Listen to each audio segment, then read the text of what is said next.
Good day, everybody. Hope you are all well. I'm back from my trip with my children for 8 nights in swags, full driving through the snowy mountains and into the Victorian high country. And I tell you what, it was an amazing adventure. Nearly lost the car to the mud, but we got through it, and it was an exhausting trip, but memories were made that will never be forgotten. And that's what it's all about for me. Having those times with the kids, it was just, incredible. My heart is full and I'm ready to be back in the market. So this week, we go back to the markets, and last week, I hope you enjoyed the video on risk management and the understanding of what the different forms and I guess how you can manage it. It's an important subject that I do go into a lot of detail on the course. For those of you who have done the course, you understand it, you use it, you work it, you make it work for you. For those that are watching that haven't done it yet, it's a big, important. So yeah, not a lot happened while I was away. I will show you on the chart. Pretty much nothing, just sideways, very, very sideways. And then yesterday we saw a really nice move of 2.7% for Bitcoin, putting it into a daily uptrend with a higher low here and a little higher low here. It's not the strongest of uptrends, but it is now in a daily uptrend. However, we need to see this momentum continue. I'm going to show you a few things that I think are very important for this week. I'm hoping it's for this week. Anyway, we've got to get up through this first level of resistance here. Let's call it 89,000 because it's got to, it's not exactly 89,000, but I want to see us through 89,000 to have definitely cleared this resistance region. It's not a perfect level, but there is resistance there. We've got to get through that first. Then we've got the big level of resistance ahead. Support running through here for quite some time for Bitcoin. It was holding very, very strong at 91,000. We've got to get above 91,000. Now, these represent opportunities as well as significant points for Bitcoin to break. The opportunities are going to the lower time frames and looking for pullbacks onto these levels for cradle trades and potentially breakouts around those levels as well. So there might be trades around those areas, but the significance of these levels is it's immense. They are very significant levels, especially 91,000, and Bitcoin, for it to get strong and for people to come back and for sentiment to increase and for the bull market to really kick, we need to break those levels. So the daily, 89,000 and then 91,000. Let's see if we can get through it this week. It'd be great if we could. Going to the weekly, well, last week we closed up 1.7%. So far this week, up 2.76%. We do go lower high to lower low. Significance of that is where we came down to, nearly back to the old highs of 74,000. And you can see on the monthly now, look at April. It's a beautiful, beautiful, beautiful candle thus far with 9 days still to go. Now, I want to point you into the direction of how I trade and also what I'm looking at and why April to me is significant. We've talked about this pullback many, many times, the 30%. We've seen over 30%, which is a common pullback for Bitcoin.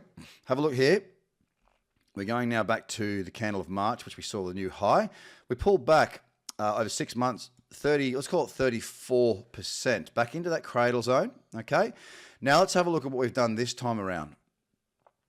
Very, very similar, 32% back to its lows thus far. When we saw that bullish candle in September and we broke the high, we saw a move of 65% from the break of that high, which is a cradle trade, by the way. We saw, 65% to the highs. Now, let me just show you, if we are to see this candle close like this and break the highs and a repeat of what we saw back in September onwards, we would see Bitcoin up around $146,000. That would be fantastic. It would be great. We would all be very happy with that, and the bull market would be well and truly back in action. I'm loving where we are on a macro scale on Bitcoin on the monthly right now. The daily, as I said, needs to break a few levels. Bitcoin's dominance continues to increase. And again, going to the significance of the strategies that I teach in my course and how I trade is that, look, you can't trade this dominance chart as such. Like, there's no contract for dominance. But these trading strategies that I've been using for over 20 years, doesn't matter what market it is, guys. Look, we've seen a pullback into the cradle zone. Bullish candle broke the high. Very strong move yesterday of Bitcoin's dominance, back above 64%. This trend remaining very, very strong on the dominant side. The total market cap, again, looking very similar to Bitcoin yesterday. The monthly still looking fine where it is.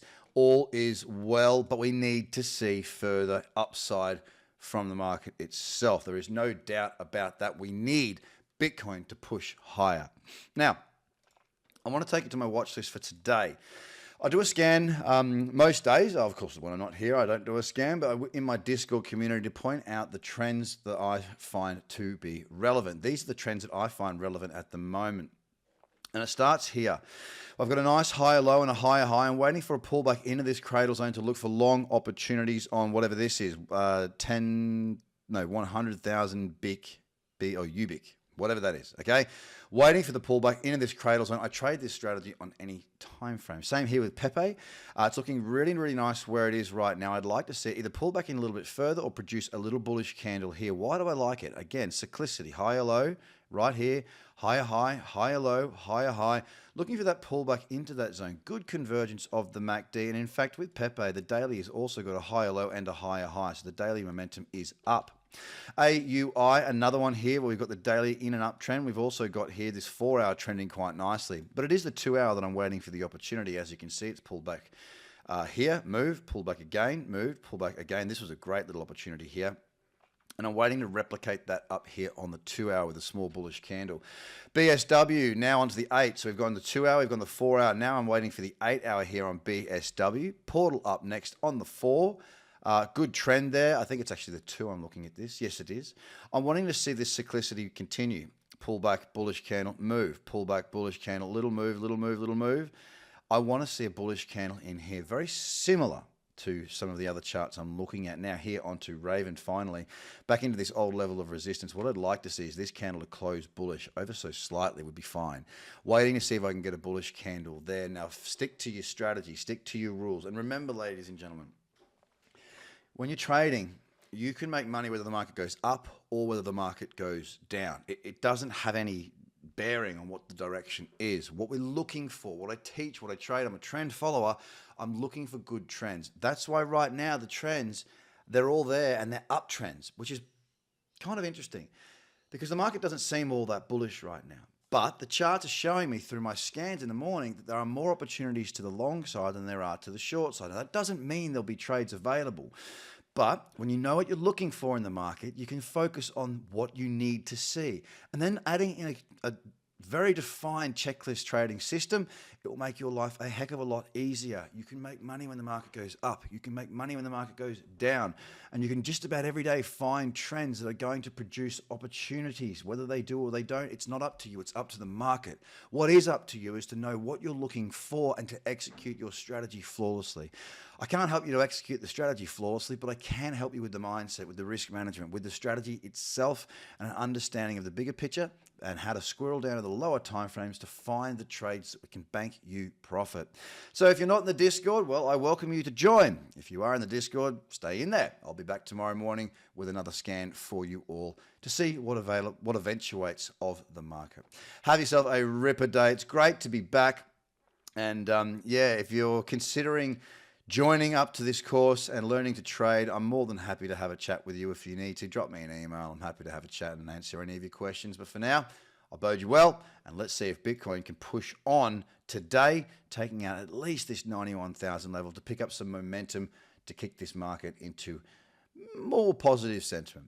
Have a great day, guys. Bye for now.